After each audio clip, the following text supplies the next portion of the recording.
اعوذ باللہ من الشیطان الرجیم بسم اللہ الرحمن الرحیم۔ گزشتہ آیات میں اہل کتاب کے بارے میں مسلسل 2-3 رکوع سے اللہ تعالیٰ نے احکام بیان فرمائے تھے۔ اب یہاں سے اہل ایمان کو اللہ تعالیٰ نے مخاطب فرمایا ہے۔ صحابہ کرام میں سے بعض لوگ ایسے تھے جنہوں نے بعض حلال چیزوں کو اپنے اوپر از خود حرام کر لیا تھا، یا کھانا ترک کر دیا، ان کا استعمال ترک کر دیا، اور اس کے پیچھے سوچ یہ تھی کہ جو لذات دنیا ہیں ان سے پرہیز کرنی چاہیے، اور یہ تقوی کی علامت سمجھی جاتی تھی، صالحیت اور نیکی کی علامت سمجھی جاتی تھی، جیسا کہ عیسائی لوگ رہبانیت میں سمجھتے تھے۔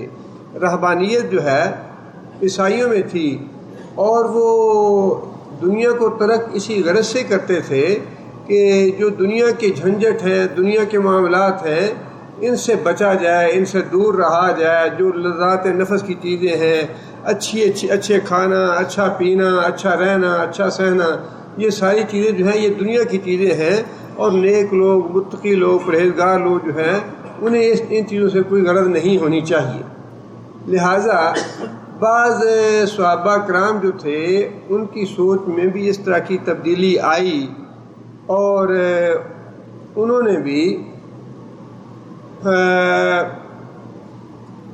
گوشت کھانا چھوڑ دیا، یا پھر رات کو سونا چھوڑ دیا، یا روزہ افطار کرنا چھوڑ دیا۔ نکاح کرنا جو ہے اس کو بھی نیکی اور تقوی کے خلاف سمجھا جانے لگا کہ یہ بھی ایک دنیا کا جھنجٹ ہے، اس میں نہیں پڑنا چاہیے، بال بچوں کے جھنجٹ میں۔ اب اس پس منظر میں اللہ تعالیٰ نے یہ بات ارشاد فرمائی ہے، یا ایھا الذین آمنوا لا تحرموا طیبات ما احل اللہ لکم، اے لوگو جو ایمان لائے ہو، لا تحرموا، نہ حرام کرو، طیبات، پاکیزہ چیزوں کو، ما احل اللہ لکم، جو اللہ نے تمہارے لیے حلال کی ہیں۔ اس میں سب سے پہلا اور سب سے بنیادی مسئلہ کیا نکلا؟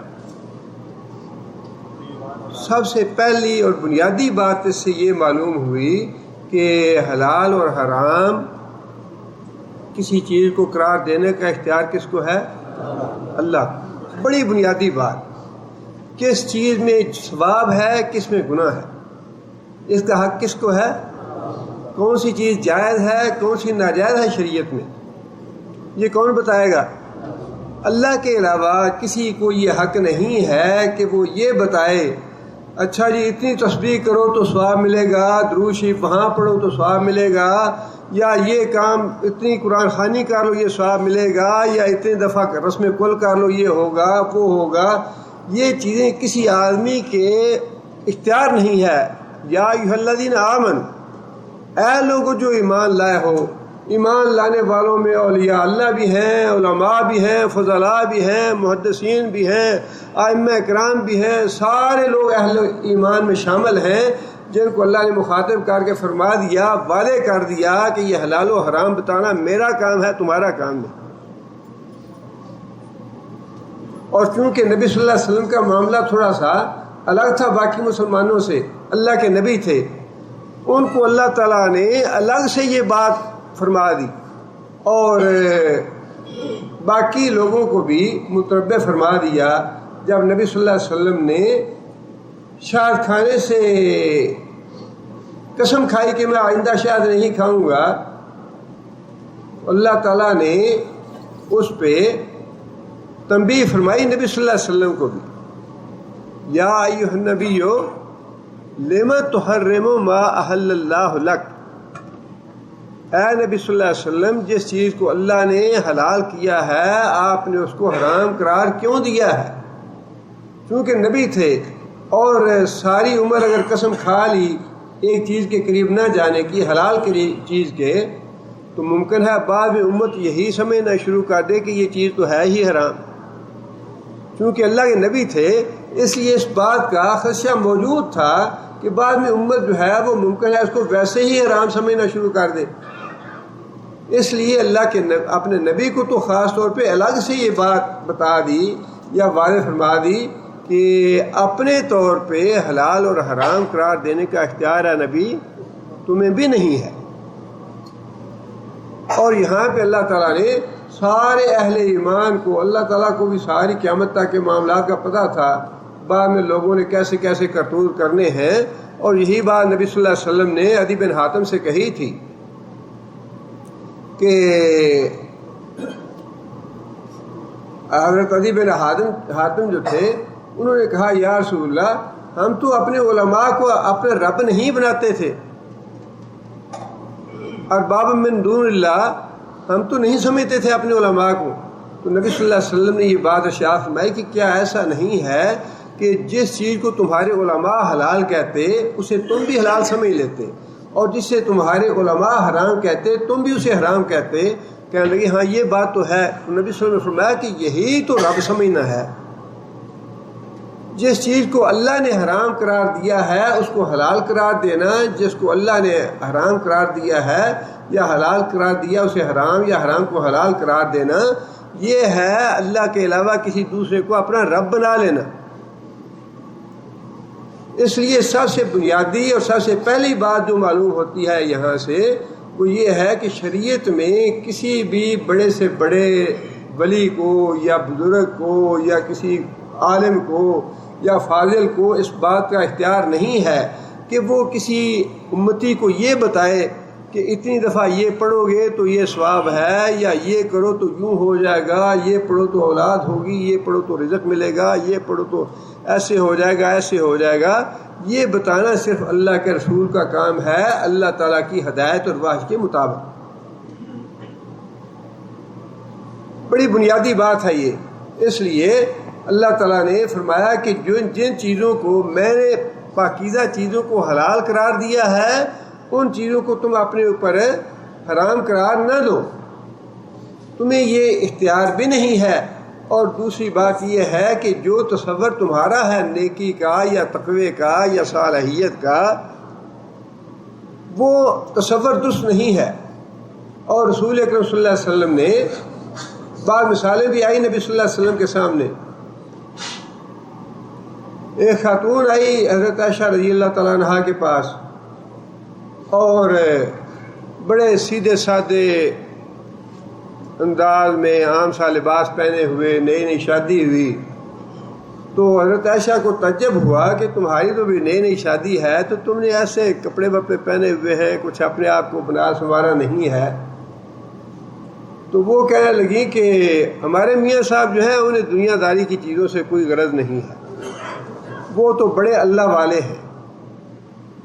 حضرت عائشہ نے یہ بات نبی صلی اللہ علیہ وسلم کو بتائی تو حضرت نبی صلی اللہ علیہ وسلم نے حضرت عثمان بن مظعون کو بلا کے تو یہ بات ارشاد فرمائی کہ عثمان یہ تقوی یا صالحیت نہیں ہے، یہ دینداری نہیں ہے.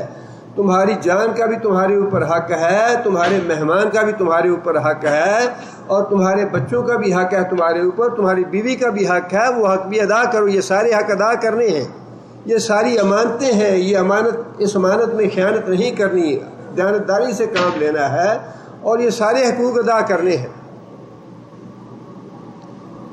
اور مفسرین نے ایک اور واقعہ بھی لکھا ہے کہ نبی صلی اللہ علیہ وسلم کو ایک آدمی کے بارے میں پتہ چلا کہ ان کا طرز عمل بھی گھر میں ایسا ہی ہے. تو نبی صلی اللہ علیہ وسلم نے بلا کے اس کو تو یہ بات کہی کہ جاؤ گھر جاؤ، اپنے جا کے گھر بھی رہو، گھر بھی قیام کرو جا کے، اور اپنی بیوی سے تعلق رکھو. وہ آدمی کہنے لگا یا رسول اللہ میرا روزہ ہے. فرمایا روزہ توڑ دو. فرمایا کہ روزہ توڑ دو، تمہارے گھر سے شکایت جو ملی ہے روزہ توڑ دو، جاؤ گھر. اس لیے جن چیزوں کو شریعت نے جائز قرار دیا ہے کسی کو یہ حق نہیں ہے کہ وہ ان کو ناجائز قرار دے دے.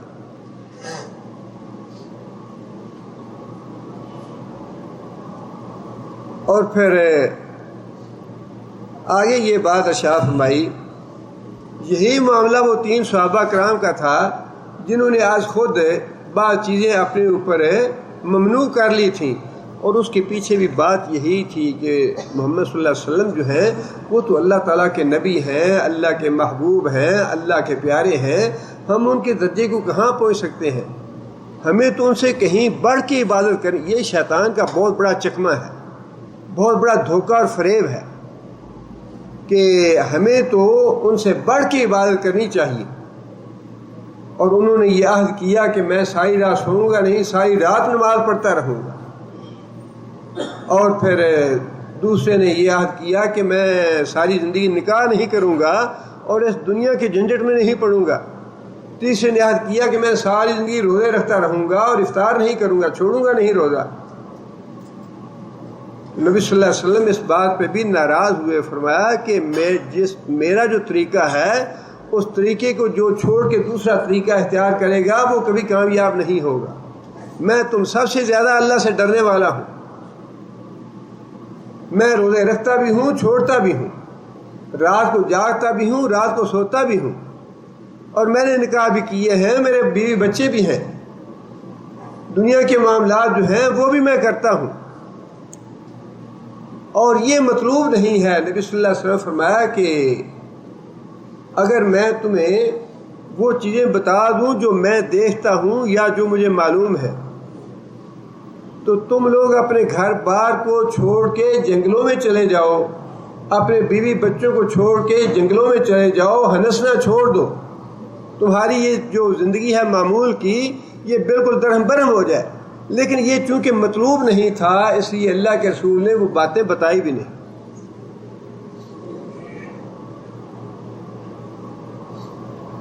پہلی بات تو یہ ارشاد فرمائی کہ لا تحرموا ما طیبات ما احل اللہ لکم، کہ جو اللہ نے حلال چیزیں ٹھہرائی ہیں ان کو تم اپنے طور پہ حرام نہ کرو۔ شریعت سازی کا، قانون سازی کا اختیار جو ہے وہ صرف اللہ تعالیٰ کو ہے۔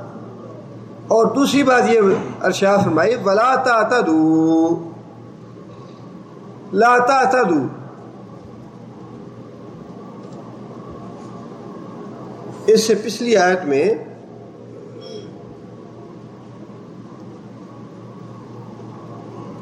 اللہ تعالیٰ نے جو بات ارشاد فرمائی کہ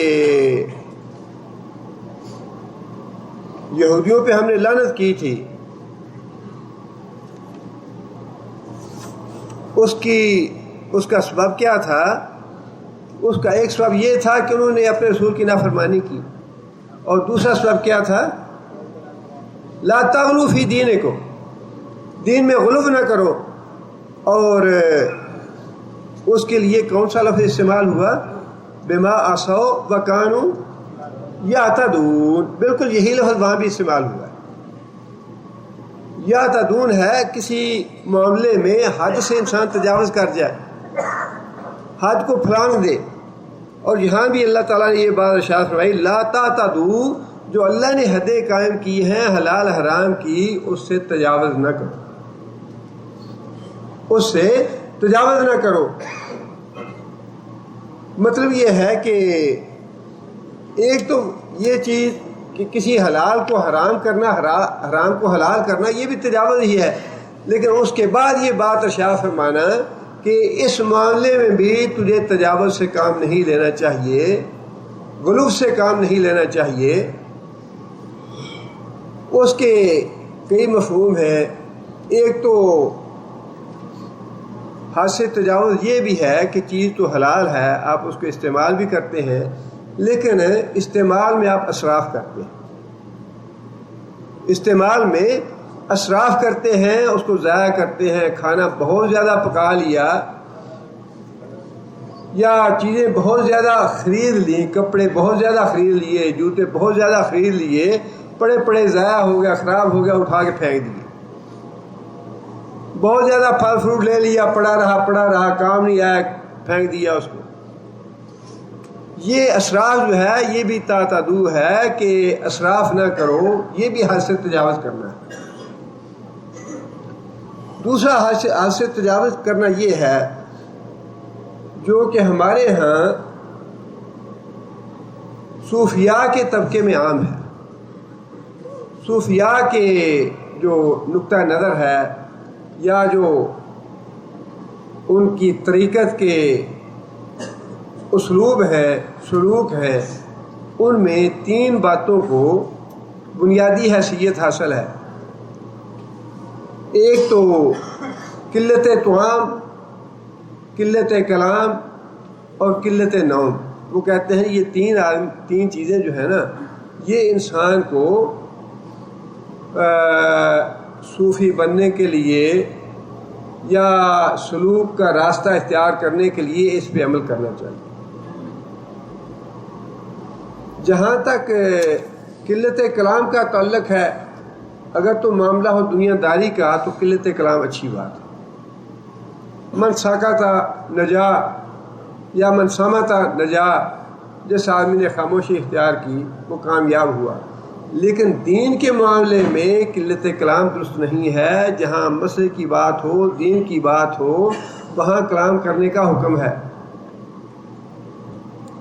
اسی طرح باقی جو باتیں ہیں، قلت طعام ہے اور قلت نوم ہے، وہ تو عمدن اس لیے کی جاتی ہے کہ وہ لوگ اس کو مجاہدہ کہتے ہیں، ریاضت سمجھتے ہیں کہ زیادہ سے زیادہ ریاضت کر کے، زیادہ سے زیادہ مجاہدہ کر کے انسان بڑا نیک اور متقی اور اللہ کا مقرب بنتا ہے۔ اور اس معاملے میں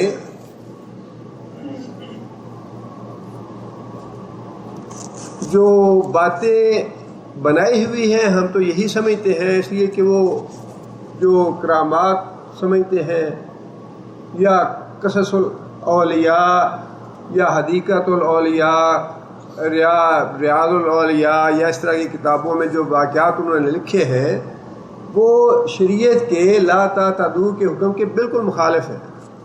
اس لیے ہم تو یہ سمجھتے نہیں ہیں کہ ان اولیاء نے یا ان بزرگوں نے اس طرح کے کام کیے ہوں گے، لیکن انہوں نے اب چونکہ بنا لی ہوئی ہے، ایک لائن اپنی بنا لی ہوئی ہے صوفیزم کی یا اپنے سلوک کی، ایک گھڑ لیا ہوا ہے، وضع گھڑ لی ہوئی ہے، لہٰذا انہوں نے یہ باتیں بنائی ہیں۔ اس کے مطابق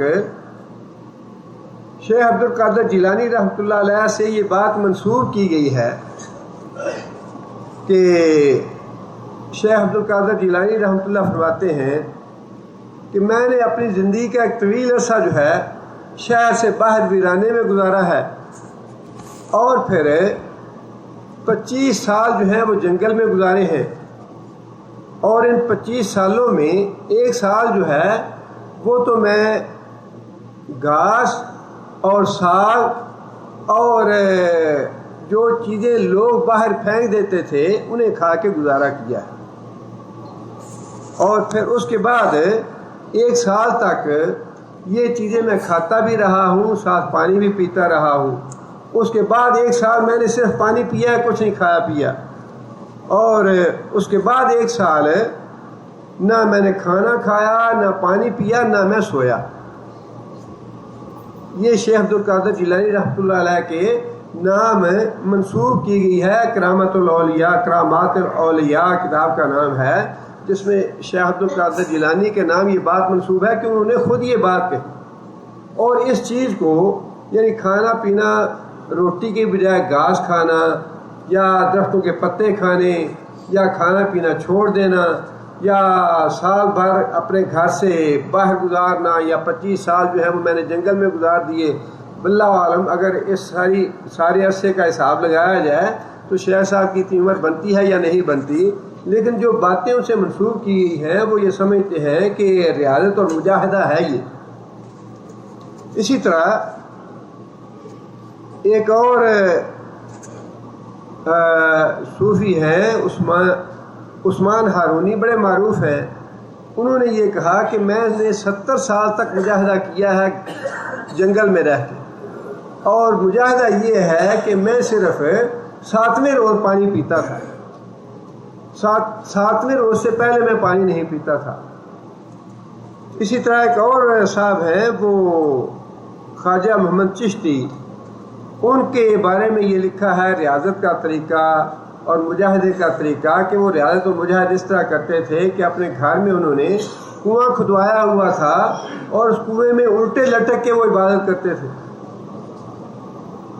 ایک اور صاحب ہیں، ان کے بارے میں یہ لکھا ہے کہ انہوں نے اپنے گھر میں قبر بنائی ہوئی تھی اور قبر میں وہ پڑ جاتے تھے اور اوپر سے اس کو بند کر لیتے تھے اور ہفتہ ہفتہ اس قبر کے اندر ہی پڑے رہتے تھے۔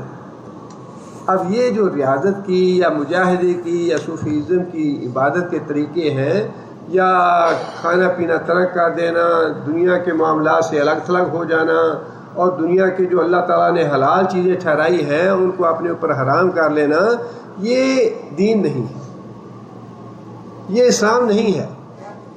اللہ تعالیٰ نے انہی چیزوں سے سختی کے ساتھ منع فرمایا ہے کہ میری حلال اور پاک چیزیں جو ہیں انہیں اپنے اوپر حرام نہ کرو، اور حرام نہ کرنے کے ساتھ ساتھ اس میں حد سے تجاوز بھی نہ کرو۔ یہ بالکل حد سے تجاوز ہے۔ عبادت کا حکم تو ہے لیکن اس طرح عبادت کرنا جو نبی صلی اللہ علیہ وسلم کا طریقہ نہیں ہے، یہ حد سے تجاوز ہے، یہ غلو ہے۔ یہ قبریں کھودنا گھر میں اور اس میں پڑے رہنا، اول تو اللہ بہتر جانتا ہے یہ باتیں سچی، ہم تو سچا نہیں مانتے انہیں، کہ ایک آدمی 7 دن تک قبر میں پڑا رہے، نہ کھائے نہ پیے، اور 7ویں دن کے بعد وہ 7 دن تو انسان زندہ نہیں رہ سکتا۔ اسی طرح 40 سال 70 سال گھر سے باہر رہنا اور پانی پہ گزارا کرنا، یا گھاس کھاتے رہنا یا درختوں کے پتے کھاتے رہنا، یہ اسلام نہیں سکھاتا، اور یہ حد سے تجاوز ہے۔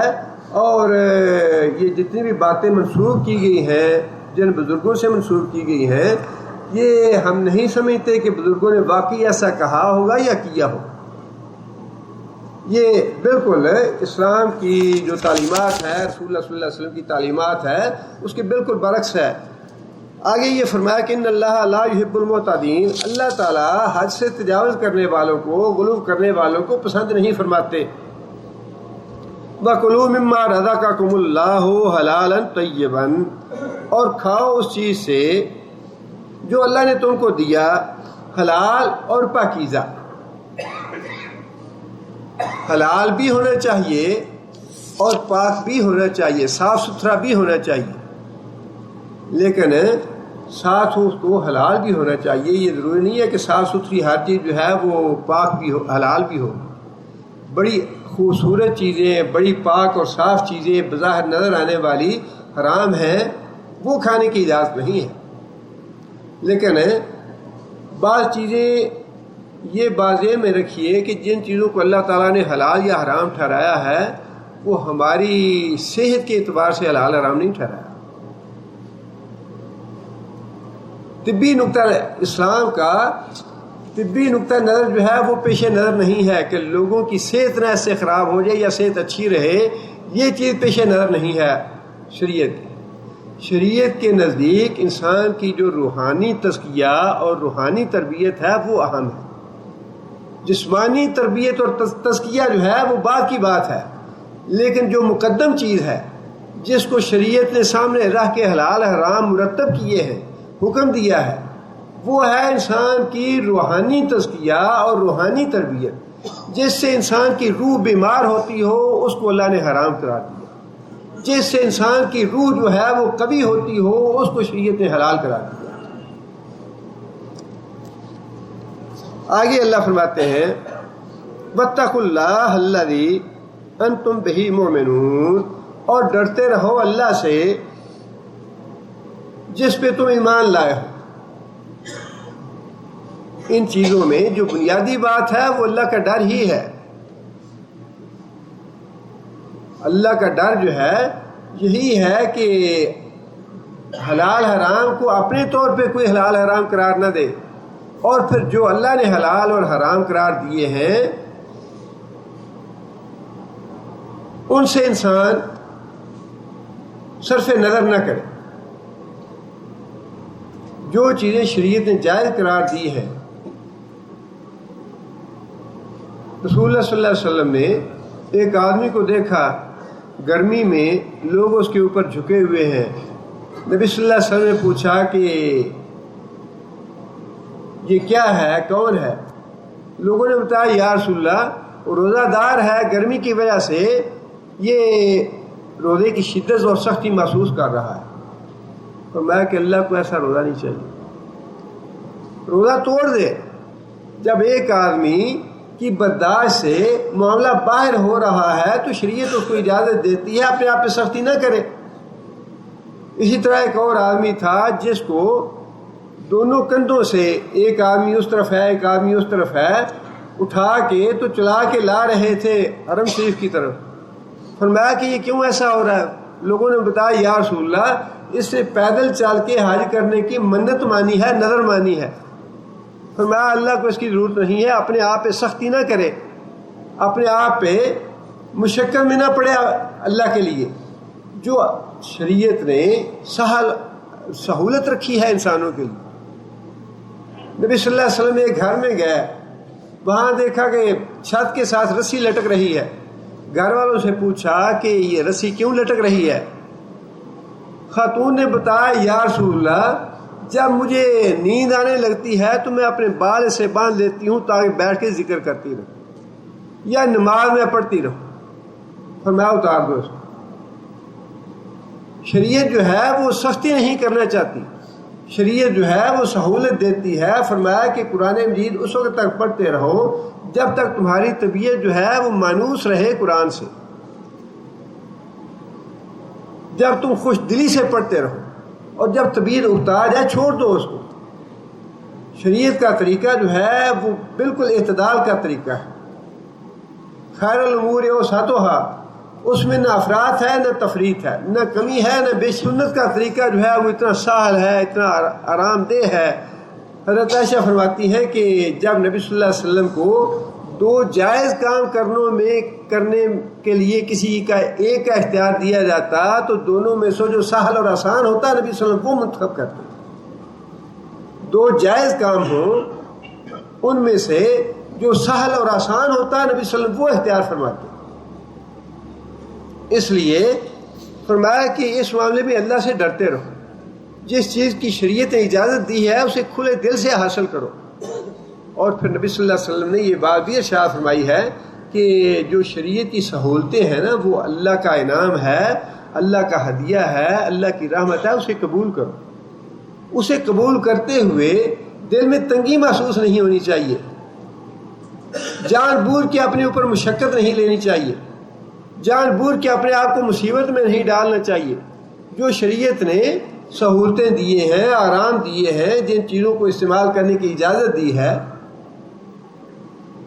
انہیں استعمال کرنے میں شریعت کوئی پابندی نہیں لگاتی، بلکہ استعمال کرنے کا حکم ہے، اور وہ رعایتیں لینے کا حکم ہے کہ وہ رعایتیں لو اللہ کی۔ آگے پھر اللہ فرماتے ہیں کہ لا یؤاخذکم اللہ باللغو فی ایمانکم، قسموں کے بارے میں حکم ہے کہ اگر کوئی انسان قسم کھا لے اور پھر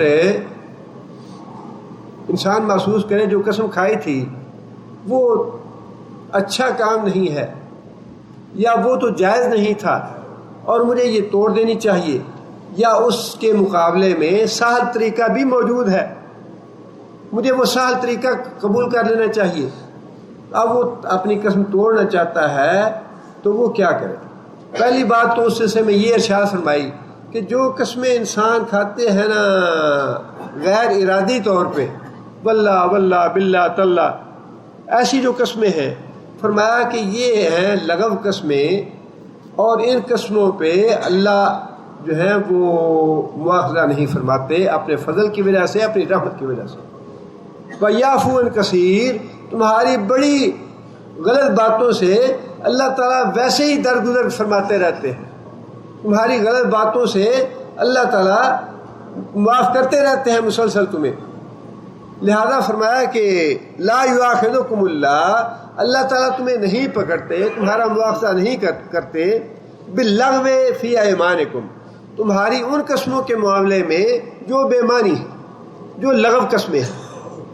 ایک انسان کو عادت ہے اللہ کی قسم ایسے ہے، اللہ کی قسم ایسے ہے، اب اس آدمی کی قسم جو ہے اس کا اعتبار نہیں کیا جائے، حالانکہ ایسا کرنا جو ہے یہ اچھی بات نہیں ہے، ایسا کرنے سے نبی صلی اللہ علیہ وسلم نے منع فرمایا۔ لیکن عام زندگی میں جو باتیں ہو جاتی ہیں ان کا کوئی حال تو ہونا چاہیے، ان کے بارے میں کوئی حکم تو بتانا چاہیے۔ کہ بھائی ایک آدمی کی ایسی عادت بن گئی ہے، اس کا تکیہ کلام بن گیا ہے، تو کیا اب وہ لاگو ہوگا حکم اس پہ یا لاگو نہیں ہوگا؟ فرمایا کہ ایسی قسم پہ کوئی حکم نہیں ہے، اللہ اس کو معاف فرماتے ہیں، اللہ اس میں مواخذہ نہیں کریں گے۔ ولیکن اور البتہ یؤاخذکم، وہ مواخذہ کرتا ہے تمہارا، وہ پکڑ کرتا ہے تمہاری، بما عقدتم الایمان، جو پکی قسم تم کھاتے ہو شعوری طور پہ۔ آپ نے لین دین کیا کسی آدمی کے ساتھ، قرضہ تھا یا کوئی اور معاملہ تھا، تجارتی معاملہ تھا یا کوئی گھریلو معاملہ تھا، آپ نے پکی قسم کھا لی، اچھا بھائی میں اللہ کی قسم کھا کے یہ بات کہتا ہوں کہ میں یہ تمہارا کام ضرور کر دوں گا، یا میں تمہیں یہ پیسے جو ہے فلاں دن کو واپس کر دوں گا۔ اب یہ جو شعوری قسم ہے، اس قسم پہ اگر اس کو پورا نہیں کیا جائے گا تو اس پہ مواخذہ ہے۔ فرمایا کہ اللہ تمہاری پکڑ کرے گا بما عقدتم الایمان، جو پکی قسم تم نے کھائی، جو قسم کھا کے تم نے کسی سے وعدہ کر لیا۔ اور آگے یہ بات ارشاد فرمائی، فکفارتہ، اور ایسی قسم کا کفارہ کیا ہے؟ اطعام 10 مساکین، 10 مسکینوں کا کھانا کھلانا۔ اگر آدمی قسم کھا کے اس قسم کو توڑنا چاہتا ہے، علماء نے اس پہ مفسرین نے بحث کی ہے کہ اگر ایک آدمی قسم توڑنا چاہتا ہے تو قسم توڑنے سے پہلے کفارہ ادا کرے یا بعد میں ادا کرے؟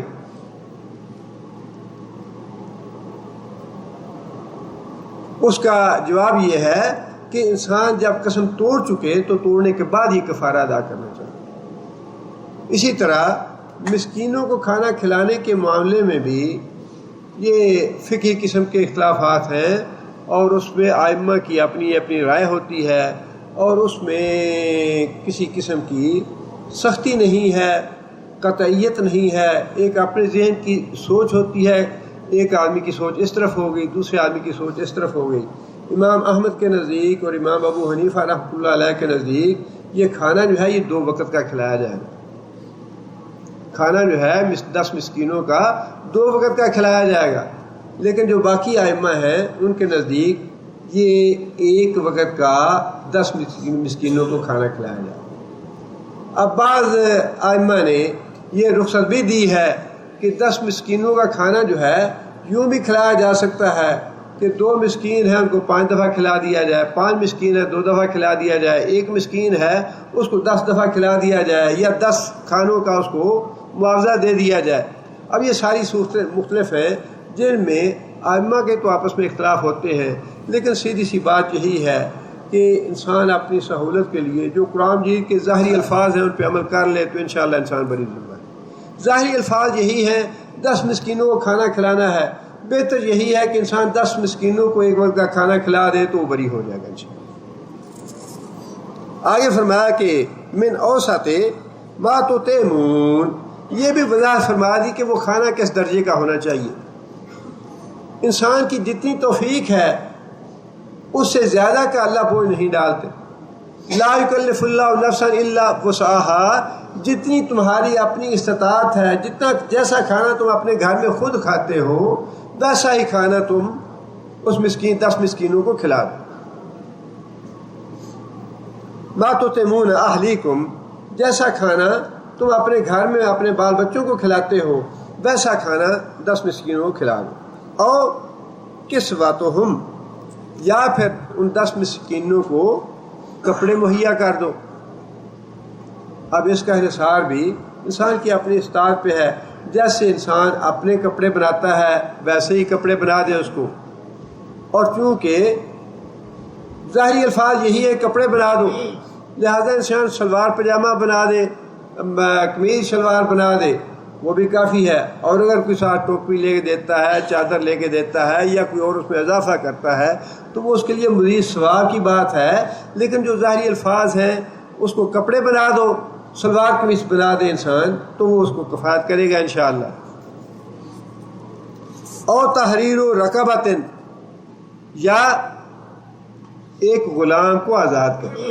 اب یہ بات دیکھیے، ایک طرف ہے کھانا کھلانا 10 مسکینوں کا، زیادہ سے زیادہ کتنا 100 ریال لگ جائے گا یا 200 ریال کر لیجیے، اور اس سے جو کپڑے ہیں تھوڑے اس سے مہنگے ہوں گے، اس پہ 300 یا 400 یا زیادہ سے زیادہ 500 کر لیجیے، لیکن اس کے آگے جو یا ہے وہ تو بہت ہی بڑا ہے،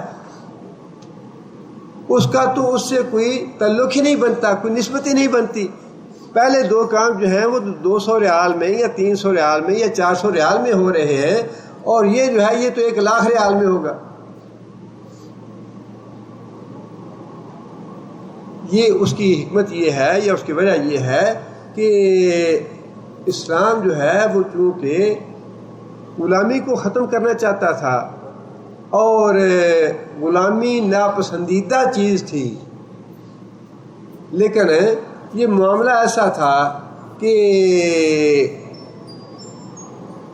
آئندہ زندگی میں قیامت سے پہلے کبھی بھی ایسی صورتحال پیدا ہو سکتی تھی غلامی والی، اس لیے اس کو حرام تو قرار نہیں دیا، اس کو قطعی طور پہ ختم تو قرار نہیں دیا، لیکن جتنے بھی اس طرح کے غلطیاں ہیں یا گناہ ہیں ان کے کفارے میں یہ چیز ضرور رکھی کہ غلام کو آزاد کرو، اور اس کا رجحان جو ہے صحابہ کرام میں بہت زیادہ ہو گیا تھا۔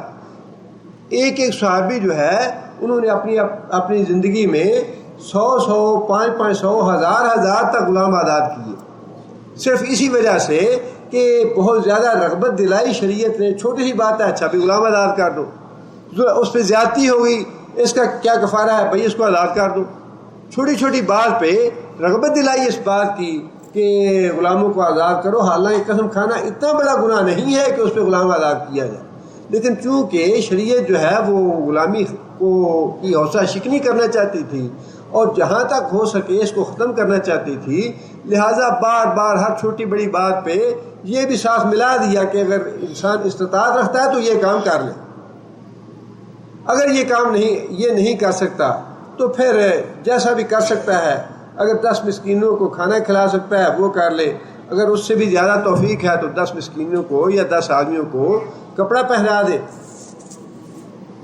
آگے یہ بات ارشاد فرمائی، فمن لم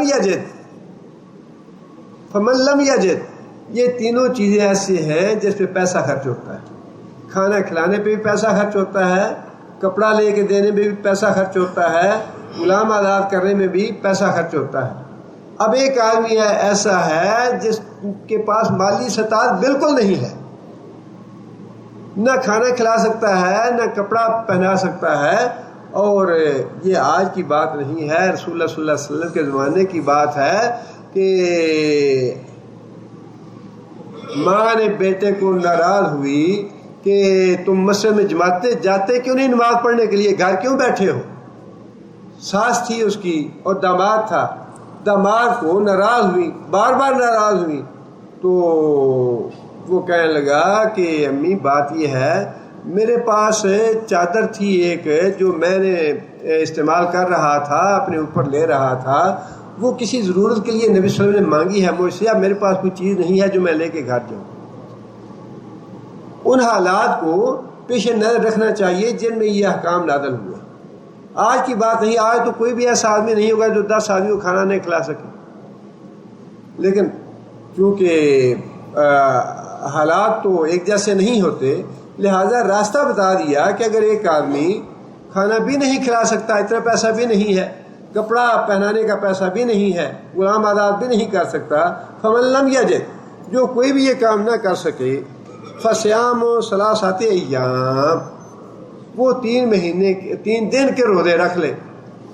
اب اس پہ تو کوئی خرچ نہیں آتا، روزے رکھنے پہ تو کوئی خرچ نہیں آتا، جو کھانا روزمرہ کا وہ خود کھاتا ہے وہ تو اسے کھانا ہی کھانا ہے، وہ کھانا کھائے اور روزے رکھے اور اپنی قسم جو ہے اس کو ختم کر دے۔ اسی طرح فرمایا کہ اگر کسی آدمی نے کوئی غلط نظر مان لی ہے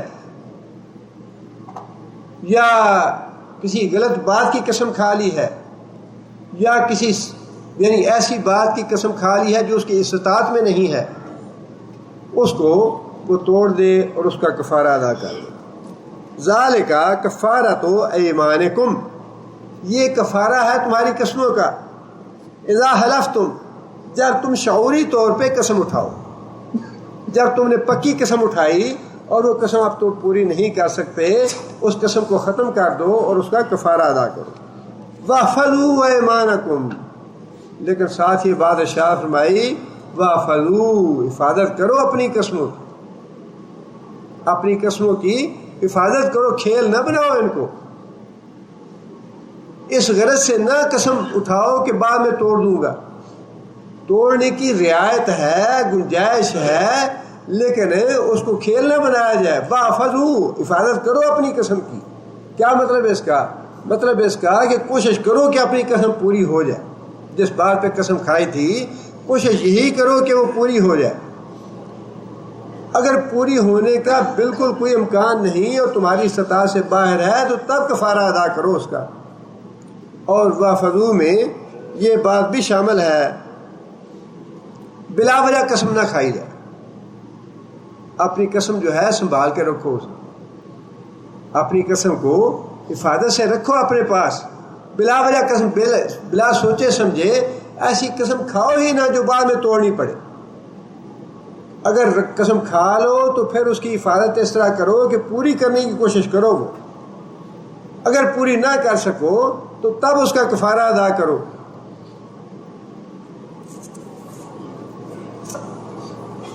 کذالک یبین اللہ لکم آیاتہ، اللہ تعالیٰ اس طرح سے اپنے احکام تمہارے سامنے بیان فرماتے ہیں، لعلکم تشکرون، تاکہ تم اللہ تعالیٰ کا شکر ادا کرو۔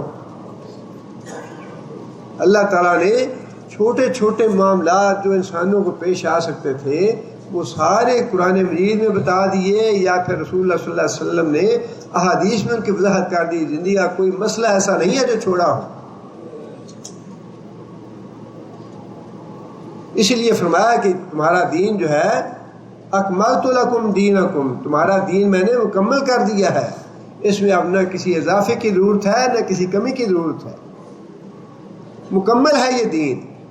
کوئی مسئلہ ایسا نہیں ہے جو اللہ کے رسول نے چھوڑا ہو ہدایت کے لیے۔ آگے پھر اللہ تعالیٰ نے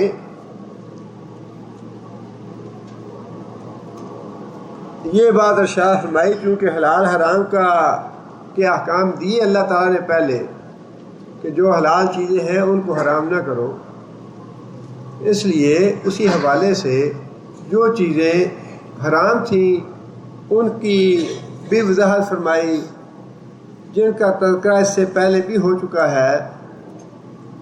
اللہ فرماتے ہیں یا ایھا الذین آمنوا انما الخمر والمیسر والانصاب والازلام رجس من عمل الشیطان، اے لوگو جو ایمان لائے ہو، انما الخمر، خمر کسے کہتے ہیں؟ خمار۔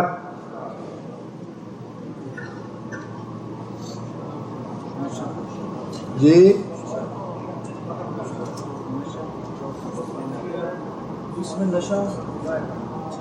اوڑھنی، جو عورتیں اپنے سر پہ اوڑھنی لیتے ہیں، دوپٹہ لیتی ہیں، چادر لیتی ہیں، اس کو خمر کہا جاتا ہے۔ خمر ہن کا لفظ قرآن میں بھی آیا ہے کہ جو چادر یا عورتیں اپنے سر پہ دوپٹہ لیتی ہیں یا چادر لیتی ہیں، اور اس کو اس لیے خمر کہا جاتا ہے کہ وہ سر کو ڈھانپ لیتا ہے، کیونکہ شراب جو ہے یہ عقل کو ڈھانپ لیتی ہے، اس لیے اس کو خمر کہا جاتا ہے۔ شراب پینے کے بعد انسان کی عقل جو ہے وہ جواب دے جاتی ہے، عقل انسان کی کام نہیں کرتی، انسان جو ہے وہ مدہوش ہو جاتا ہے، انسان کو یہ ہوش نہیں رہتی کہ وہ اپنی زبان سے کیا کر رہا ہے یا اپنے ہاتھوں سے کیا کر رہا ہے، اس لیے اس کو خمر کہا گیا ہے کہ یہ عقل کو ڈھانپ لینے والی چیز ہے۔ اور اس کے بارے میں نبی صلی اللہ علیہ وسلم نے فرمایا ہے کہ جس چیز کی کثیر مقدار انسان کو نشے میں ڈال دے یا اس کی ہوش ختم کر دے، اس کی قلیل مقدار بھی حرام ہے۔ جس کی کثیر مقدار انسان کی عقل کو ڈھانپ دے، انسان کو اس کے اوسان خطا کر دے، اس کی قلیل مقدار بھی حرام ہے۔ پہلی بات جو اللہ نے فرمائی وہ تو ہے شراب کے بارے میں، خمر جو ہے وہ حرام ہے، بل میسرو اور جوا حرام ہے، بل انصاب نصب کرنا کسے کہتے ہیں؟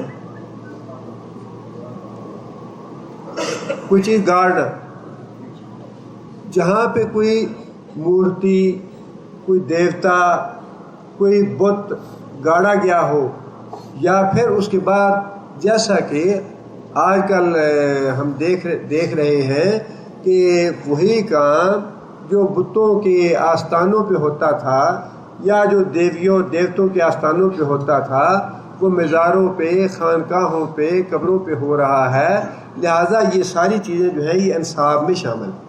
انصاب کا معنی مفسرین نے آستانہ کیا ہے، آستانہ خانقاہ، مزار، بت کی جگہ، دیوی کی جگہ، دیوتا کی جگہ، یہ سارے کے سارے انصاب میں سے ہیں، جن کے بارے میں فرمایا کہ آگے فرمایا کہ رجسن گندے کام ہیں، عمل شیطانی کام ہے، بل ازلام جو ہے یہ پانسے ہے، تیر جو ہے وہ اس کی دو سمتوں کچھ لکھ دینا، کام جائز ہے یا ناجائز ہے، کام کروں یا نہ کروں، اور پھر اس کو پھینکا جائے، جو چیز سامنے آ جائے یا جو اوپر آ جائے اس کو سمجھ لیا کہ یہ جو ہے فیصلہ یہ فلاں حضرت صاحب کی طرف سے ہے یا فلاں بت کی طرف سے ہے۔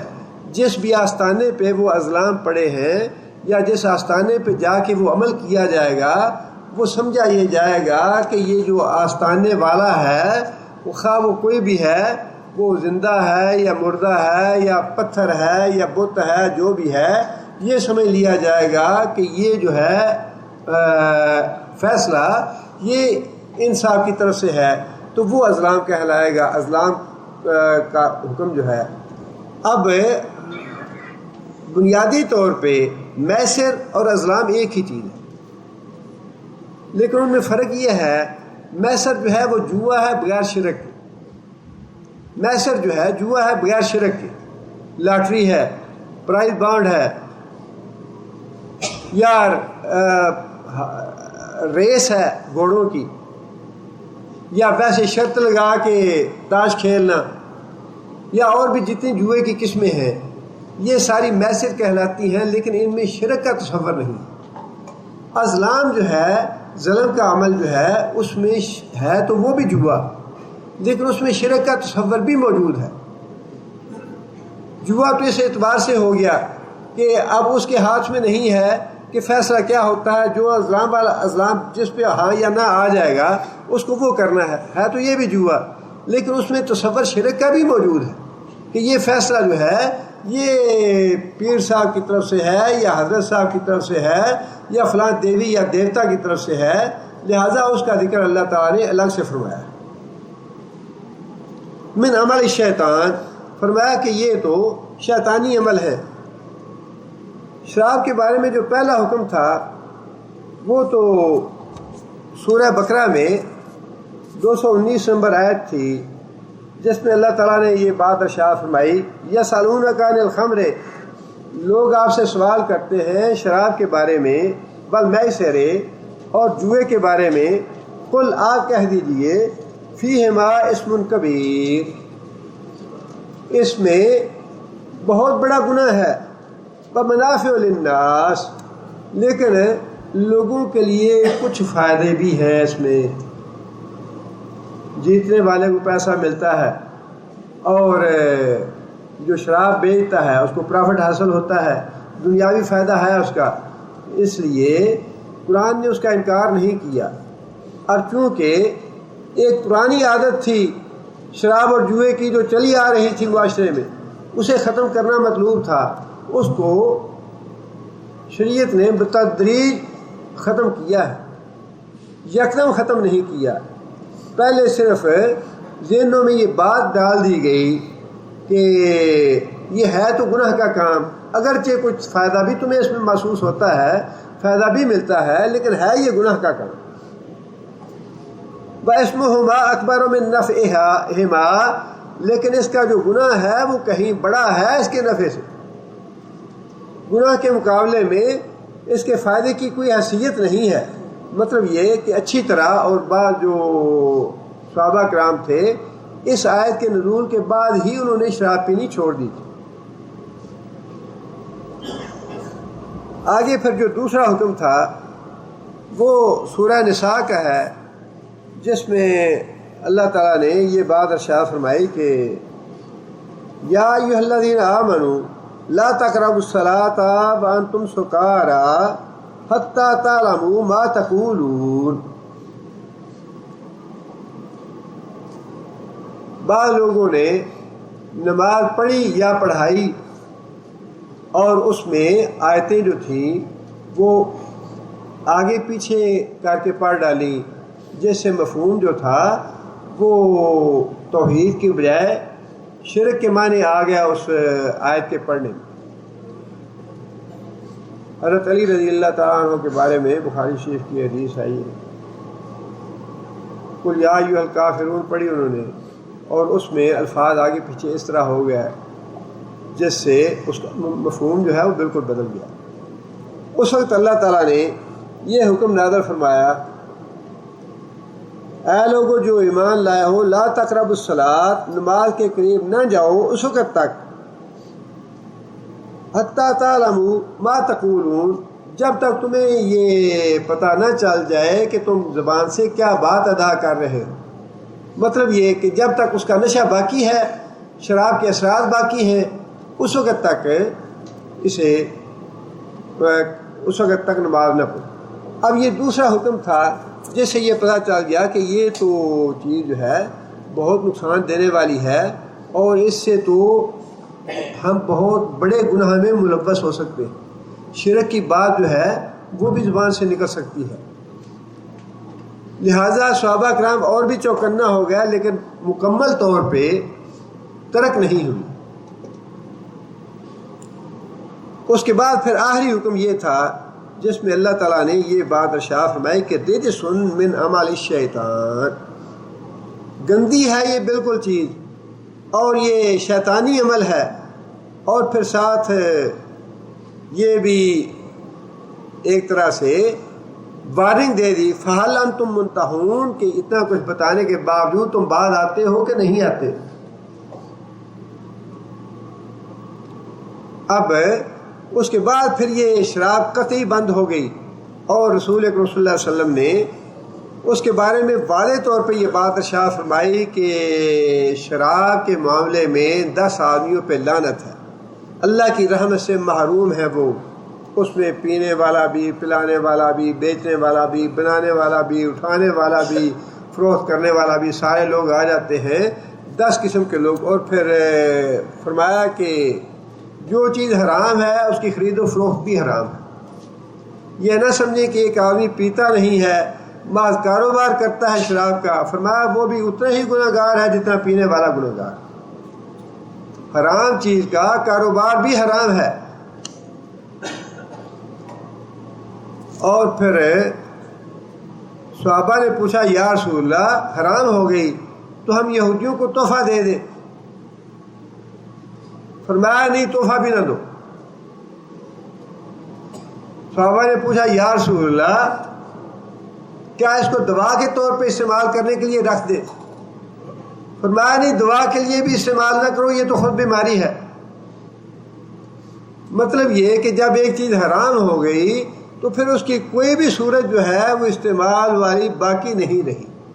اس کا کسی دوسرے کو ہدیہ دینا، یہ جو ہمارے ہاں قانون بنا ہے کہ یہ عیسائی ہے یا غیر مسلم ہے، پارسی ہے، ہندو ہے، ان کے لیے حلال ہے، لہٰذا انہیں دے دو، دکان کھولنے کا سرٹیفکیٹ دے دو، یہ بالکل غلط قانون ہے۔ ایک چیز حرام ہے اور اسلامی ملک ہے جس میں شراب پہ پابندی ہے، اس میں جس نے رہنا ہے وہ اس ملک کے قانون کے تحت رہے،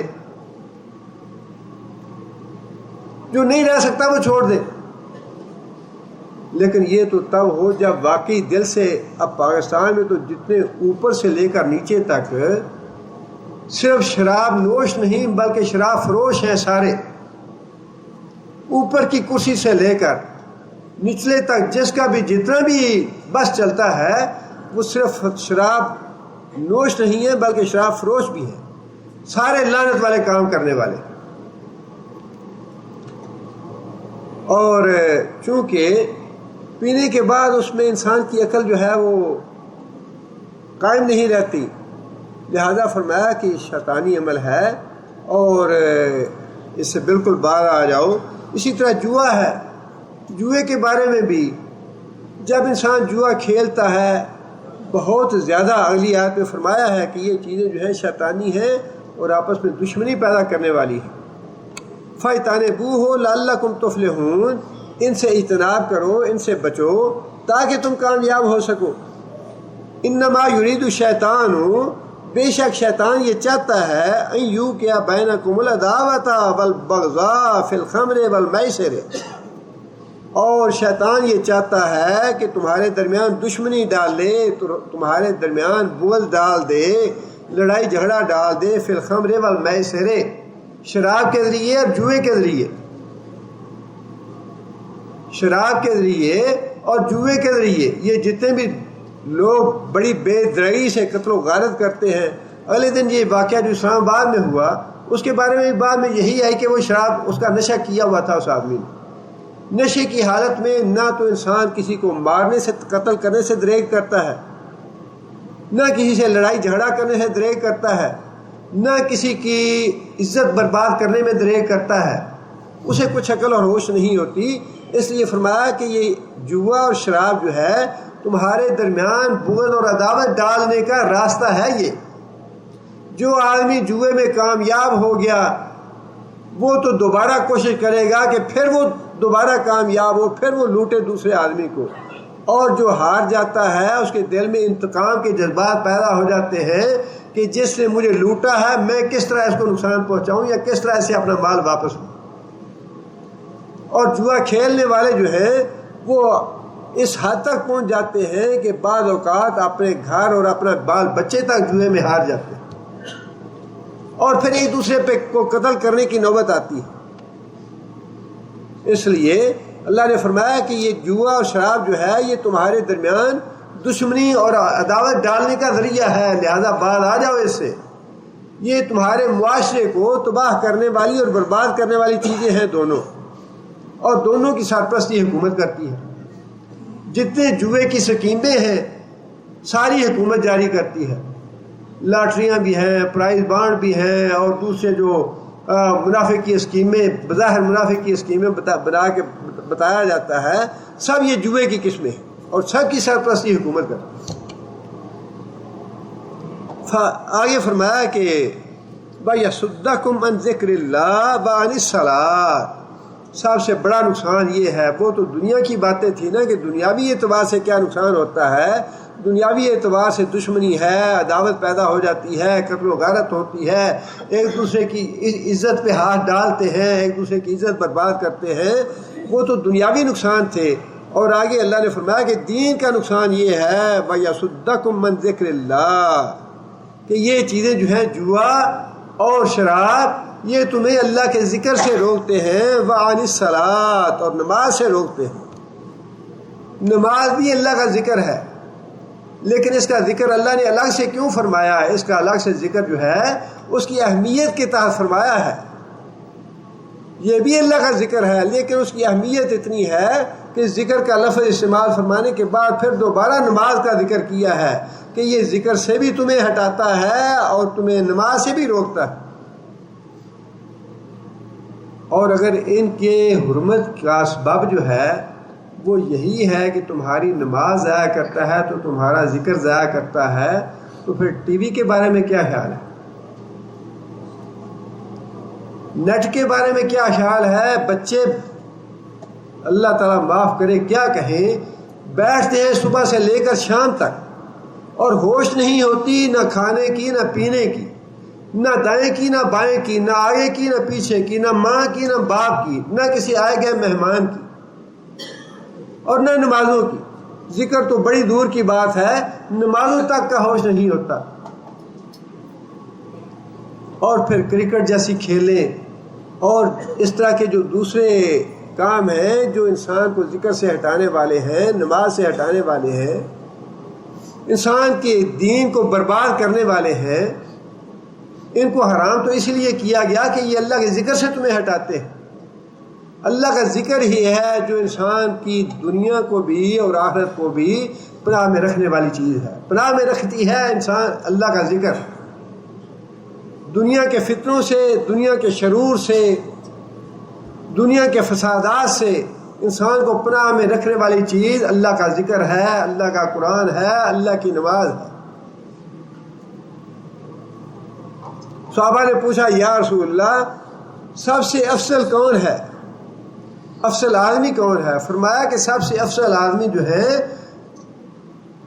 اللہ کا ذکر کرنے والے مرد اور اللہ کا ذکر کرنے والی عورتیں. اور ساتھ یہ بات ارشاد فرمائی کہ اگر ایک آدمی، ایک مجاہد جو ہے تلوار لے کے میدان جنگ میں جاتا ہے اور اتنی لڑائی کرتا ہے، اتنے کافروں کو قتل کرتا ہے، اس کی تلوار ٹوٹ جاتی ہے اور اس کی تلوار خون آلود ہو جاتی ہے، اس کے مقابلے میں وہ آدمی جو اللہ کا ذکر کرتا رہتا ہے وہ افضل ہے. اتنا قیمتی ہے اللہ کا ذکر، انسان کو اللہ کی پناہ میں دینے والا، دنیا کے مصائب، دنیا کے آلام اور دنیا کے پریشانیوں سے بچانے والا اللہ کا ذکر ہے. اور حدیث میں نبی صلی اللہ علیہ وسلم سے پوچھا گیا یا رسول اللہ خوش قسمت آدمی اور خوش نصیب آدمی کون ہے؟ فرمایا خوش نصیب آدمی وہ ہے جو دنیا سے رخصت ہو اس حال میں کہ جب وہ مر رہا ہو تو اس کی زبان پہ اللہ کا ذکر ہو، اللہ کا ذکر اس کی زبان پہ ہو. فرمایا سب سے زیادہ خوش نصیب آدمی ہے وہ. اور یہ موت کا لمحہ جو ہے نا، یہ موت کا لمحہ یہ نچوڑ ہے ساری زندگی کا، نچوڑ ہے ساری زندگی کا. یہ نہ سمجھے اچھا جی کوئی بات نہیں، جب موت آئے گی تو کلمہ پڑھ لیں گے، کلمہ پڑھتے رہیں. یہ تو موت کا جو لمحہ ہے بڑا کڑوا اور بڑا کٹھن اور بڑا تکلیف دہ اور ناقابل تصور ہے. یہاں دنیا کی بات ہے، ہماری تو اب اپنی 70 سال 59 سال عمر ہو گئی ہے. اب یہ حال ہے کہ آیتیں یاد ہوتی ہیں، دعائیں یاد ہوتی ہیں لیکن بھول جاتی ہیں، یاد کرتے رہتے ہیں، یاد نہیں. اللہ کی توفیق سے یاد آتی ہے، اللہ کے فضل سے اور اللہ کی رحمت سے زبان پہ وہی چیزیں جو پڑھتے رہتے تھے یا جو زبان پہ اکثر رہتی تھیں وہی چیزیں بعض اوقات رک جاتی ہیں، زبان پہ آتی نہیں ہے. جب اللہ توفیق دیتا ہے، اللہ کی رحمت ہوتی ہے تو آتی ہے. کون ایسا دلیر اور بہادر آدمی ہے جو یہ کہے جی موت کے وقت میں پڑھ لوں گا کلمہ؟ موت کا لمحہ تو انسان کی ساری زندگی کا نچوڑ ہے. اگر زندگی میں اللہ کا ذکر کیا ہے تو ذکر آئے گا، اگر زندگی میں اللہ کو بلائے رکھا ہے، اللہ سے غافل رہے ہیں تو موت کے وقت یہ بھول جائیں کہ وہ اللہ یاد آئے گا موت کے وقت. وہ تو امام احمد بن حنبل جیسا آدمی ہوگا جو کہے گا کہ لا لا لا لا میں یہ بات نہیں کہتا جو تم کہہ رہے ہو. ساری زندگی اللہ کے رسول کی حدیثیں لکھتے رہے اپنے ہاتھ سے، 40 جلدیں 50 جلدیں. آج ہم اپنی ساری عمر میں وہ حدیثیں پڑھ نہیں سکتے، اتنے ذخیرہ چھوڑ گئے ہیں امام صاحب لکھ کے اپنے ہاتھوں سے. لیکن اس کے باوجود جب موت کا وقت آیا تو ان کا بیٹا عبداللہ تھا، کہنے لگا کہ جب امام صاحب کے وفات کا وقت تھا تو بار بار امام صاحب لا کہتے، لا لا لا. لیکن اس مرض میں اللہ تعالیٰ نے شفا دے دی. تو عبداللہ کہتے ہیں کہ لوگوں نے پوچھا کہ امام صاحب کیا بات تھی؟ کہنے لگے کہ شیطان میرے پاس اس طرف آتا اور کہتا کہ اسلام سے یہودیت اچھی ہے، یہودیت پہ مرو. میں کہتا لا، اسلام پہ مروں گا. اور پھر ادھر آتا تو کہتا کہ اسلام سے عیسائیت اچھی ہے، عیسائیت پہ مرو. تو میں کہتا لا لا ابداً لا، میں اسلام پہ مروں گا، اسلام اچھا. فرمایا کہ آخر وقت تک انسان جو ہے شیطان انسان کے پیچھے پڑا ہی رہتا ہے. اللہم انی اعوذ بک من ان یتخبط الشیطان عند الموت. یا اللہ میں تیری پناہ مانگتا ہوں اس بات سے شیطان موت کے وقت آ کے مجھے اچک نہ لے. اور کتنے صحابہ کرام ایسے تھے، شاید حضرت ابو سفیان کی بات ہے، کسی اور صحابی کی بات ہے، وہ کہتے تھے کہ اللہ کی قسم مجھے اپنے گناہوں کا قطعاً کوئی ڈر نہیں ہے، مجھے اپنے برے اعمال کا قطعاً کوئی ڈر نہیں ہے، مجھے ڈر صرف اس بات کا ہے کہ مرتے بغیر میں کہیں ایمان سے محروم نہ ہو جاؤں، میرا ایمان نہ چھینا جائے، میں ایمان کے ساتھ دنیا سے چلا جاؤں تو یہی میری سب سے بڑی کامیابی ہے، گناہ تو اللہ معاف کر دے گا، لیکن مرتے بغیر اگر کوئی شرک کا کلمہ زبان سے نکل گیا یا ایمان کے خلاف کوئی بات زبان سے نکل گئی تو وہ سب سے بڑا المیہ ہے انسان کے لیے، وہ سب سے بڑا خسارہ اور سب سے بڑا نقصان ہے۔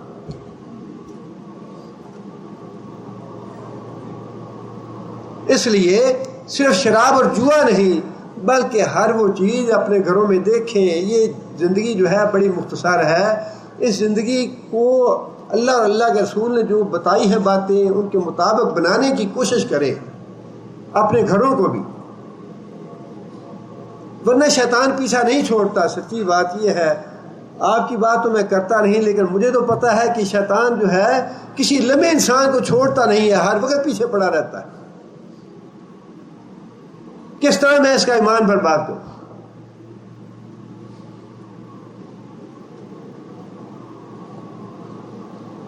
ہر وہ چیز جو اللہ کے ذکر سے روکنے والی ہے، جو نماز کے ذکر سے روکنے والی ہے، گھروں سے نکالیں ان چیزوں کو،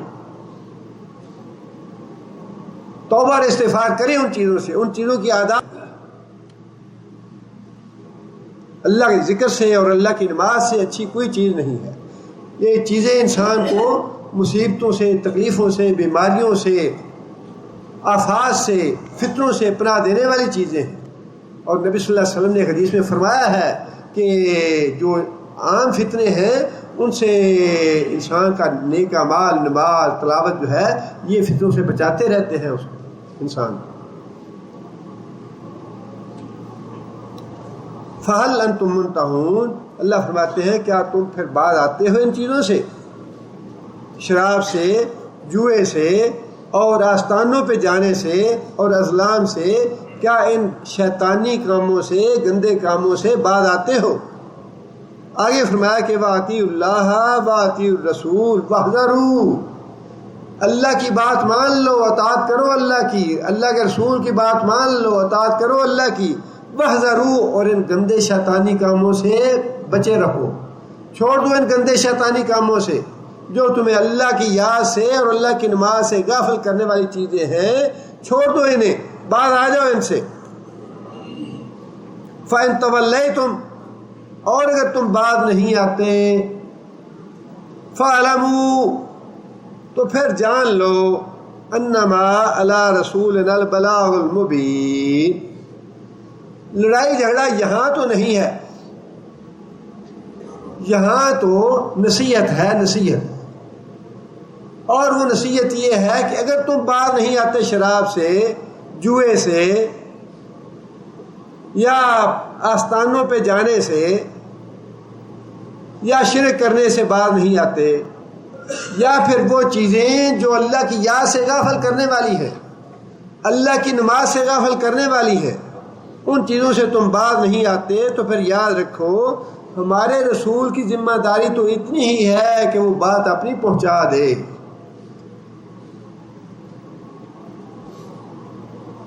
اگر کوئی اپنی خوشی سے جہنم میں جانا چاہتا ہے تو خوشی سے جائے، ہم نے بتا دیا کہ یہ چیزیں جو ہیں یہ جہنم میں لے جانے والی ہیں، شیطانی اعمال ہیں، شیطان اپنے ساتھ لے جائے گا ان لوگوں کو جو یہ کام کریں گے، اور اگر تم نہیں مانتے نہ مانو، یہ تمہاری مرضی ہے۔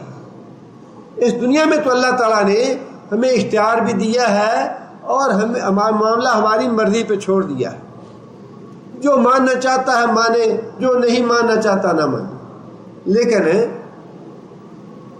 اللہ تعالیٰ کا قانون اور ضابطہ وہ یہی ہے کہ یہاں پہ اللہ تعالیٰ اس طرح کی سزا تو نہیں دیتے جس طرح کی سزا قیامت میں ہو، اللہ اسے پناہ دے، انسان تصور بھی نہیں کر سکتا، انسان ساری باتوں کو چھوڑ دے، جہنم میں آگ ہے، جہنم میں سانپ ہے، بچھو ہیں، یا کس طرح کے عذاب ہیں وہاں پہ، ساری باتوں کو چھوڑ دے فرمایا کہ 70 سال تک انسان گرتا جائے گا اس جہنم میں. 70 سال گرنے کا اس میں گہرائی ہے اس کی.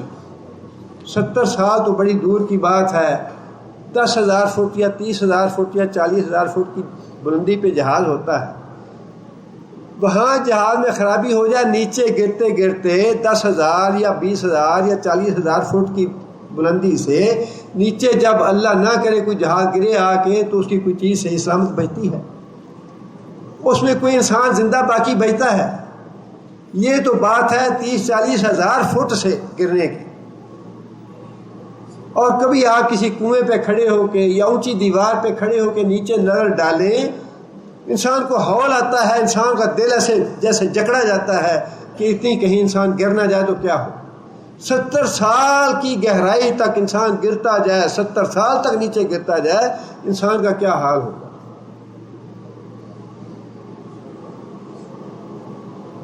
فرمایا کہ بعد نہیں آتے تو تمہاری مرضی ہے, لیکن بتا دیا کہ اس صورت میں میزان کیا ہے, اور فرما دیا کہ ہمارے رسول کا کام جو ہے وہ تو پہنچانا تھا, اور رسول نے اپنی بات پہنچانے میں کوئی کمی اور کسر نہیں چھوڑی. انذرتکم النار انذرتکم النار انذرتکم النار, لوگوں میں نے تمہیں آگ سے ڈرا دیا, آگ سے ڈرا دیا, آگ سے ڈرا دیا. اور نبی صلی اللہ علیہ وسلم جو ہیں ان کی کیفیت واقعی ایسی ہو جاتی تھی, لفظ استعمال نہیں کرنا چاہیے, لیکن صحابہ کرام نے جو کچھ بتایا ہے وہ تو ایسا ہی ہے کہ جس طرح ایک آدمی دیوانہ ہو جاتا ہے کوئی بات بتانے میں, ایسی کیفیت ہو جاتی تھی نبی صلی اللہ علیہ وسلم کی. صحابہ کہتے ہیں کہ نبی صلی اللہ علیہ وسلم مسجد میں بیٹھے تھے اور اچانک نبی صلی اللہ علیہ وسلم کو نامعلوم کیا خیال آیا. نبی صلی اللہ علیہ وسلم اپنی جگہ سے اٹھے اور نبی صلی اللہ علیہ وسلم کی چادر جو تھی, چادر مبارک نبی صلی اللہ علیہ وسلم کی, بھاگتے بھاگتے ایسے تیز تیز قدموں سے چل رہے تھے, چادر نیچے گر گئی نبی صلی اللہ علیہ وسلم کی. اور نبی صلی اللہ علیہ وسلم جا کے بازار میں کھڑے ہو گئے, بازار کی طرف متوجہ ہو گیا مسجد سے, اور فرمایا لوگوں کو مخاطب کر کے, یا ایھا الناس انذرتکم النار, یا ایھا الناس انذرتکم النار, لوگوں میں نے تمہیں آگ سے ڈرا دیا, آگ سے ڈرا دیا, آگ سے ڈرا دیا. فرمایا کہ ہمارے نبی پہ تو بات پہنچانے کی ذمہ داری تھی, نبی نے بات پہنچا دی. مانتے ہو مانو, نہیں مانتے نہ مانے. جو مانتا ہے اللہ سے جزا پا لے گا, انعام پا لے گا, اور جو نہیں مانتا یہاں بھی جوتے کھائے گا, آخر میں بھی جوتے کھائے گا. من اعرض عن ذکری فإن له معیشۃ ضنکا, جو میری نماز سے منہ موڑے گا, جو میرے ذکر سے, میرے قرآن سے منہ موڑے گا, میرا قانون یہ ہے کہ من اعرض عن ذکری فإن له معیشۃ ضنکا, اگر کسی ملک کا صدر بھی ہوگا تو رات کو اس کو چین کی نیند نہیں سونے دوں گا. رات ایک ایک لمحے جاگ کے وہ خوف زدہ ہوتا رہے گا, ابھی کوئی آ کے مجھے پولیس والا پکڑ نہ لے, یا کوئی فوجی آ کے میرے سرانے کھڑا نہ ہو.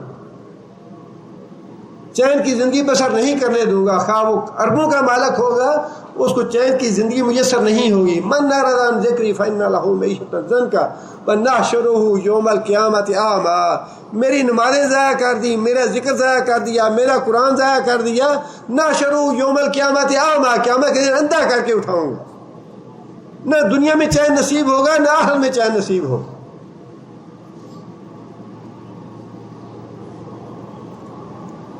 لیکن فرمایا کہ میرے نبی کا کام جو تھا منوانا نہیں ہے, بات پہنچانا ذمہ داری ہے. جو مانتا ہے مانے, جو نہیں مانتا نہ مانے. لیکن اللہ کے رسول نے اور اللہ تعالیٰ نے باتیں ساری بتلا دیں کہ قیامت کے دن یہ معاملات پیش آنے والے ہیں. اللہ تعالیٰ سے دعا کرنی چاہیے کہ اللہ تعالیٰ ہم جو سنتے ہیں, جو کہتے ہیں, مجھے بھی اور آپ کو بھی ان باتوں پہ عمل کرنے کی توفیق عطا فرمائے, اور آخرت میں ہمیں محفوظ رکھے ان آفات سے, ان آلام و مصائب سے, اللہ کی ناراضی سے, اللہ کے غصے سے, اللہ کے غضب سے. اور اللہ تعالیٰ ان لوگوں میں شامل کرے جن پہ اللہ تعالیٰ راضی ہوں, جنہوں نے اللہ کی اطاعت کی, اللہ کے رسول کی بات مانی, اور دنیا میں اللہ اور اللہ کے رسول کی فرما برداری اختیار کی. سبحان ربک رب العزت عما یصفون. ایک بھائی نے دعا کی درخواست کی ہے, ان کی اہلیہ بیمار ہیں, اللہ تعالیٰ شفا عاجلہ اور عملہ عطا فرمایا انہیں, اور انہوں نے خواہش کا اظہار کیا ہے کہ دعا کریں کہ میرے بچے دائی بنے. اللہ کرے بچے دائی بنے، لیکن اللہ تعالیٰ نیت قبول فرمائے. لیکن یہ بات ہم سب کو، میں بھی اس میں شامل ہوں، آپ بھی شامل ہیں، بچوں کی پڑھائی کا معاملہ ہر ایک کا معاملہ ہے. جو لائن ہم بچوں کو دیں گے نا، بچے اسی لائن پہ جائیں گے. یہ توقع یا یہ تمنا یا خواہش نہ کریں کہ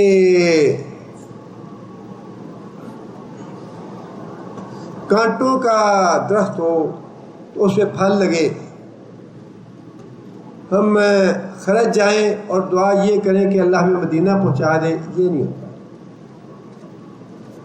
اللہ داعی حق بنائے، لیکن اللہ داعی حق تبھی بنائے گا جب داعی حق والے راستے پہ آپ چلائیں گے بچوں کو. یہ جو دنیا کی تعلیم ہے، اللہ تعالیٰ معاف کرے، یہ ہمارے اپنے ملک کی بات ہے. حالانکہ اس میں الحمدللہ اچھی باتیں بھی ہیں، کچھ لوگوں نے الحمدللہ اچھا کام کیا ہے اس پہ، لیکن اس کے باوجود جو حاصل ہے وہ تعلیم دنیا دار بنانے والی ہے، دین دار بنانے والی نہیں. لیکن انسان کو بہرحال کوشش تو کرنی چاہیے کہ بچے جو ہیں وہ دین کے راستے پہ چلیں اور دین کے داعی بنیں. بھائی نے لکھا ہے کہ قرض ہے ان پہ، اللہ تعالیٰ ان کا قرض ادا فرمائے، اور نبی صلی اللہ علیہ وسلم نے جو دعا سکھلائی ہے قرض کے لیے وہ دعا بھی مانگتے رہیں. انہوں نے لکھا ہے کہ میں مسجد بنانے کی کوشش کر رہا ہوں اپنے علاقے میں، اللہ تعالیٰ ان کی خواہش اور تمنا پوری کرے.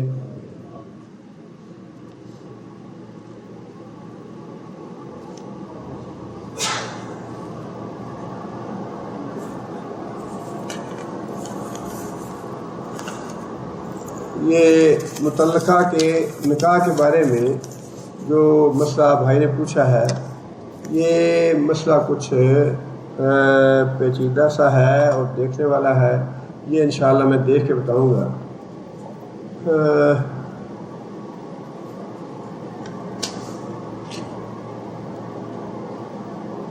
ایک بھائی نے لکھا ہے کہ وہ ہندوستان جا رہے ہیں فائنل ایگزٹ پہ، اور وہاں جا کے ان کا ارادہ ہے دین کی دعوت کا کام کرنے کا. اللہ تعالیٰ توفیق عطا فرمائے اور اللہ تعالیٰ ان کے ارادوں میں انہیں کامیاب اور کامران کرے. لیکن دین کی دعوت کے معاملے میں، دین کی دعوت کے تقاضے جو ہیں انہیں ضرور پیش نظر رکھیں. خاص طور پہ ہمارے ملک کا جو ماحول ہے، پاکستان ہو یا ہندوستان ہو، وہاں پہ فتنے بھی بہت زیادہ ہیں، تعصب بھی بہت زیادہ ہے اور مخالفتیں بہت زیادہ ہیں. اس لیے دین کی دعوت کا سب سے آسان طریقہ اور سب سے اچھا طریقہ اور سب سے زیادہ ضروری جو ہے وہ ہے قرآن مجید کی تعلیم کو عام کرنا. قرآن مجید کی تعلیم کو عام کریں گے تو اس میں سارے مسائل حل ہوں گے. جتنا اسلوب اچھا قرآن کا ہے ہدایت دینے کا، بات سمجھانے کا، اتنا اچھا اسلوب کوئی اور نہیں ہو سکتا، نہ کسی کتاب میں ہو سکتا ہے، نہ کسی انسان کا ہو سکتا ہے. اس لیے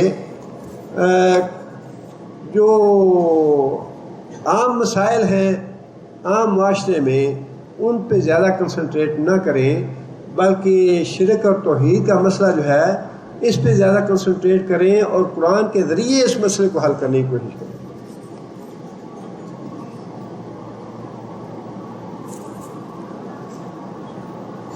ایک بھائی نے لکھا ہے کہ ہمارے دوست ہیں اور دیندار ہیں، گھر میں ٹی وی ہے اور میں منع کرتا ہوں، باز نہیں آتے. بات تو یہی ہے کہ ہمارا کام بات پہنچانا ہے، منوانا نہیں. آخر میں اللہ تعالیٰ نے نبی صلی اللہ علیہ وسلم کے بارے میں بھی یہی بات ارشاد فرمائی، اگر یہ منہ موڑتے ہیں، بات نہیں مانتے تو پھر مرضی ہے ان کی، نہ مانے. ہمارے نبی پہ بات پہنچانا جو ہے وہ واجب تھا، وہ بات پہنچا دی. اب آپ نے بات پہنچا دی، آپ کا ذمہ داری ختم ہو گئی. اب آپ کا منوانا جو ہے وہ آپ کے لیے نہ تو مطلوب ہے نہ ممکن ہے، نہ کوشش کریں اس طرح کوئی مانتا نہیں. اللہ تعالیٰ سے توفیق کی دعا کریں کہ اللہ تعالیٰ توفیق عطا فرمائے. ایک بھائی نے یہ لکھا ہے کہ اگر کوئی بھائی ایگزٹ 9 سے درس میں آتے ہوں تو وہ ان کے ساتھ آنا چاہتے ہیں. یہ نور الاسلام انہوں نے اپنا نام لکھا ہے. اگر کوئی صاحب ہو، یہ بھائی آتے ہیں، ہاں یہ ان سے ملیں گے.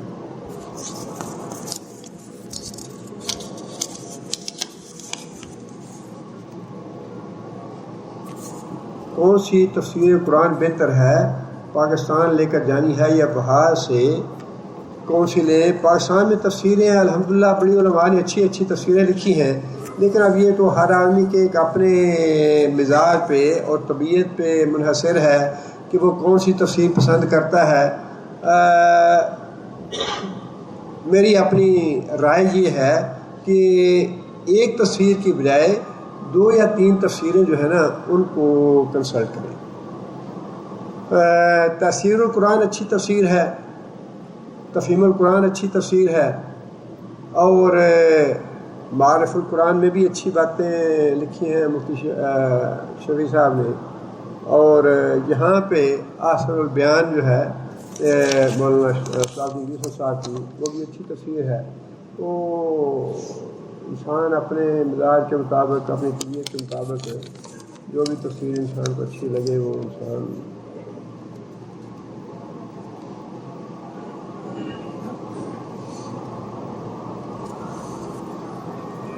قرآن حدیث سے ثابت ہے کہ موسیقی اور میوزک جو ہے یہ حرام ہے. آج کل دین کے پروگرام ریڈیو یا ٹی وی میں آتے ہیں، ان پروگراموں میں شروع ہونے سے پہلے اور بعد میں میوزک بجایا جاتا ہے اور بڑے بڑے معروف شخصیات دین کا پروگرام پیش کرتے ہیں. نو مولود کے کان میں اذان کے بارے میں کیا حکم ہے؟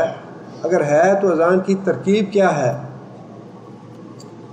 نو مولود کے کان میں اذان کی جو حدیث ہے وہ بالکل صحیح ہے، لیکن ایک دوسری حدیث میں یہ ہے کہ دائیں کان میں اذان کہی جائے اور بائیں کان میں اقامت کہی جائے.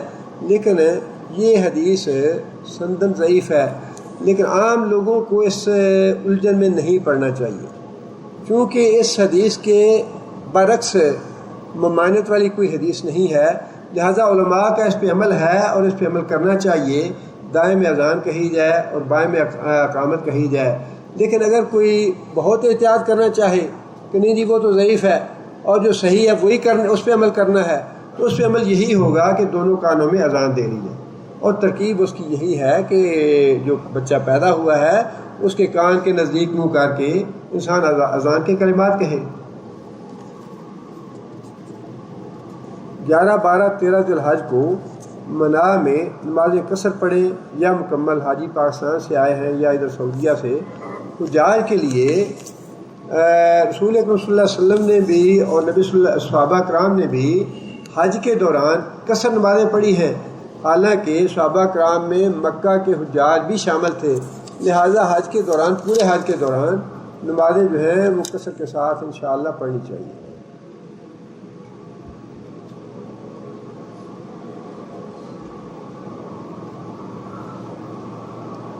یہ سوال تو پچھلے درس میں ہو گیا تھا. ایک خاتون کے ذمہ رمضان المبارک کے روزوں کی قضا باقی ہے، تو کیا شوال کے 6 روزے اس کی قضا میں شامل ہو جائیں گے، یا کہ شوال کے روزے رکھنے کے بعد وہ رمضان کے روزوں کی قضا پوری کرے گی؟ جہاں تک میرا ناقص علم ہے، کیونکہ وہ رمضان کے روزے جو ہیں وہ فرض ہیں، لہٰذا ان کو ان کے ساتھ نہ ملایا جائے. اور پھر حکم یہ ہے، حدیث کے الفاظ یہ ہیں کہ جو آدمی رمضان کے روزے پورے کرنے کے بعد 6 روزے رکھے، جس کا مطلب یہ ہے کہ 30+6 ہے یہ، یا 29+6 ہے یہ. ایسے نہیں ہے کہ ایک ہی نیت میں دونوں روزے پورے ہو جائیں. رمضان کی نیت بھی کر لی جائے اور شوال کی نیت بھی. بعض معاملات میں ہوتا ہے ایسا، بعض معاملات میں ایسے ہوتا ہے. مثال کے طور پہ تحیۃ المسجد پڑھنی ہے آپ نے، اور آپ جب مسجد میں گئے، جماعت کھڑی ہے فرض نماز، آپ فرض نماز میں شامل ہو گئے، آپ کی نیت تھی تحیۃ المسجد کی، تحیۃ المسجد کا ثواب بھی ملے گا اور فرض کی نماز بھی آپ کی ہو جائے گی. وہ ہوتا ہے ایسے. لیکن رمضان کے روزے کے بارے میں جو حدیث ہے اس سے یہ بات واضح ہے کہ جو آدمی رمضان کے روزے مکمل کرے +6 روزے شوال کے رکھے، لہٰذا ان دونوں کو اکٹھا کرنا یہ مناسب نہیں ہے۔ دوسری بات یہ ہے کہ رمضان کے روزے پہلے مکمل کرنا ضروری ہے۔ رمضان کے روزے حدیث میں یہ ہے کہ جو آدمی رمضان کے روزے مکمل کرنے کے بعد یہ روزے رکھے گا اس کے لیے ہے ثواب۔ لیکن اگر کوئی آدمی رمضان کے روزے تو پورے نہیں کرتا، شوال کے پہلے رکھ لیتا ہے، اس کو 6 روزوں کا ثواب تو ملے گا، لیکن حدیث والی بات پوری نہیں۔ البتہ جن خواتین کا مسئلہ بیماری کا ہو ان کے بارے میں یہ ہے کہ ان کو انشاءاللہ ان کی نیت کے مطابق ان کا ثواب جو ہے وہ انشاءاللہ مل جائے گا۔ روایت ہے رسول اللہ صلی اللہ علیہ وسلم سے، کتاب حوالہ مسند احمد بتایا جاتا ہے، دنیا میں ہر وقت 40 ابدال، 1 غوث اور 30 ہم دنیا میں رہتے ہیں۔ اگرچہ مجھے یہ حدیث مسند احمد میں نہیں ملی لیکن ذہنی طور پہ مشکل ہے۔ ابدال کی حد تک جو حدیث ہے یہ تو آپ کو مشکات میں بھی مل جائے گی، لیکن جو باقی آپ نے لکھا ہے اس کے بارے میں مجھے علم نہیں ہے، لیکن وہ جو حدیث ہے اس پہ بھی یہ دیکھ لیجئے کہ شیخ البانی کا حکم کیا ہے۔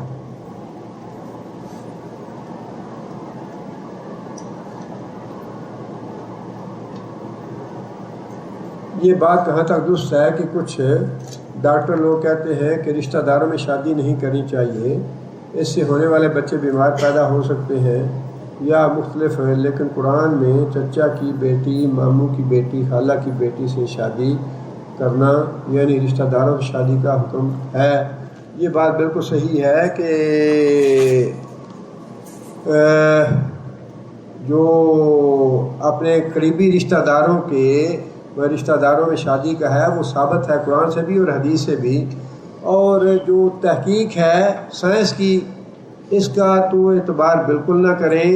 سائنس کی جو ہے نا تحقیق، آج تک یہ تحقیق نہیں کر سکی کہ سیب کو چھلکے کے ساتھ کھانا چاہیے یا چھلکے کے بغیر کھانا چاہیے۔ ایک مرتبہ تحقیق ہوتی ہے جی چھلکا بڑا مفید ہے، چھلکے سمیت کھائیں اسے، پھر تحقیق آ جاتی ہے کہ چھلکا اتار کے سیب کھائیں، چھلکا جو ہے یہ قبض کرتا ہے۔